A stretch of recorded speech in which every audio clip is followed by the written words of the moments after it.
Guys, nagluluto ng aking nanay. Paris rhyme. Ano itong niluluto mo, inay? Adobo. Akala ko nilaga. Adobo muna, tapos mamaya tayo maglaga. Grabe, misunderstanding. Pero tingnan nyo naman, ang sarap na agad. Parang gusto ko nang kainin agad. Ay, hindi ko pala naluluto. Sorry. Ay! Hindi po siya nahalo-halo. Ano to?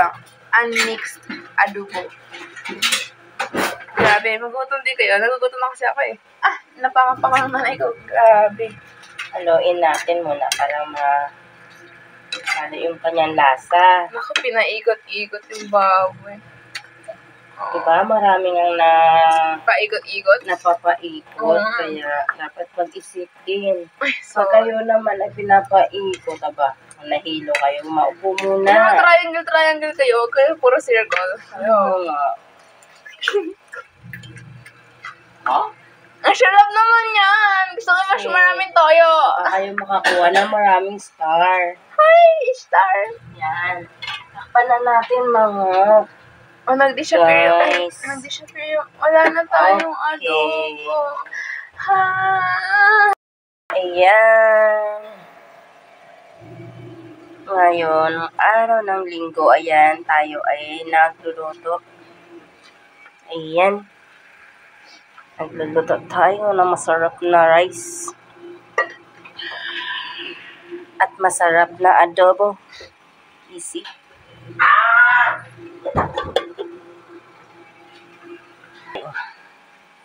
May aadobohin akong bata dito.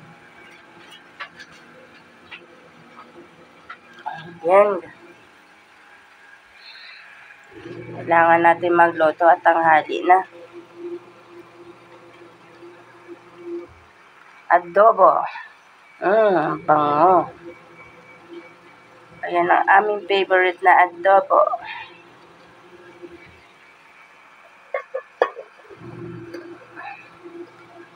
Ayan. At kararating nga na namin guys, galing Talipapa. Ayan pa yung aming pinamili. Ayan. Hindi pa. At ayan ang aming tira kagabi. Yan ang aming ulam. Pansit Canton. Ayan. Wow, wow, wow! Adobo! Ayan.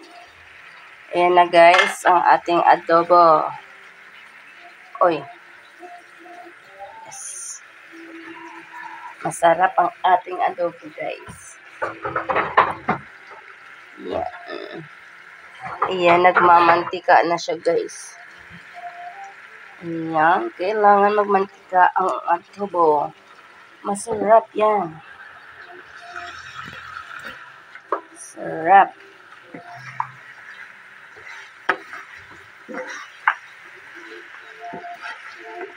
Oh. Masarap ang adobo guys pag tuyo. Tuyot. Walang sabaw.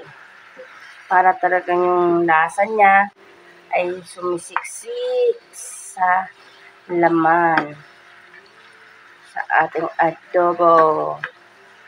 Iyan.